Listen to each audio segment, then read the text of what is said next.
Pardon? I was going to say Google or Facebook. Be careful, don't say the G word around. She hears everything you Google say. Home, Yeah, which that's is right in front of us. Give me some popcorn. Oh wait, no, that's not how it works.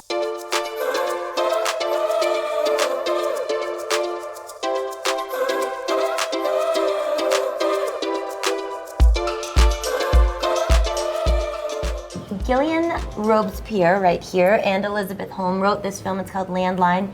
Gil directed it. It's about the Jacobs family. They are Manhattanites living in the year 1995. And it's a film about the different relationships within the family and how they break apart and come together, and how that sort of chain reaction affects each and every character in a different way as they try to progress into their adulthood. Even the people who are farther into it, the parents, still have big, giant changes to go through in order to continue living a life and be a part of the family. It's really about that. Jenny and I made Obvious Child, the short film, together too, so it's more than 2 for 2. And having that shorthand is so important, but I hadn't met Edie or worked with her or with Abby or Jay, and I feel like we were thrown into a situation really fast. You know, you don't get a lot of time on independent films to rehearse, but after the table read and then, you know, day one shooting, it already felt familial. And part of that is because everyone on this couch is so professional and so amazing, and the other part of it is just lucking out that I get to work with these guys. But I think making movies is a lot like summer camp, and you know, you're very nervous and you're strangers on the first day, and then, you know, by the last day you can't go to the bathroom without them. And Jay, Abby, and Edie, why did you want to be in this movie? You're assuming, first of all. No. We had to Mr. Ed. Sorry. Well, I had seen Obvious Child a couple of weeks before. Like, randomly, I saw it on Amazon and I watched it and I was obsessed with it. And I had been a huge fan of Jenny's for a really long time. So when I got the audition, I freaked out, and that was, just like who I was going to work with. And then I read the script and I loved it, and I loved the character, and it was unlike anything I had played, and it was bigger than anything I had gotten to be in before. So yeah, I guess every element of it really excited me.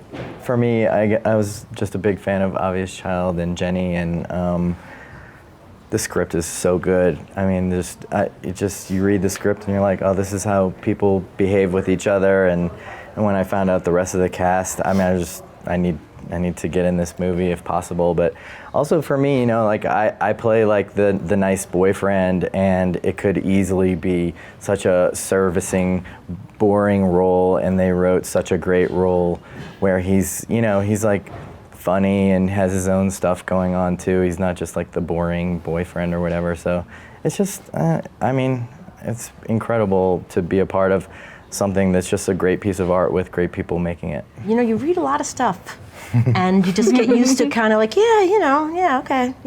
And then you get something that's really written well, that you, that just reminds you of the way people really talk and think, and you kind of feel like you know what the next line's going to be based on the last 50 scripts you read, and then the next line is completely out of left field. The people are dimensional. Anyway, you live for these things, you know, and it doesn't happen a lot.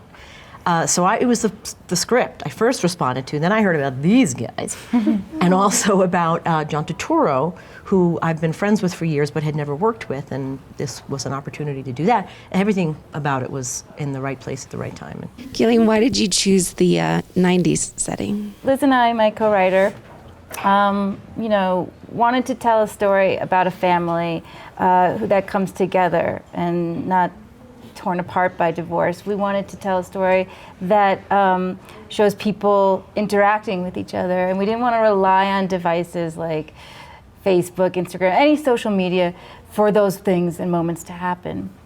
It's also a story about kids growing up in New York in the 90s, because I grew up in New York in the 90s, and it was a special moment. It was before, you know, the peep shows left, and it was sort of the Wild West below 14th Street, and New York was a little bit grittier and sort of changed in step with my family changing, and we thought there was some poetry in that.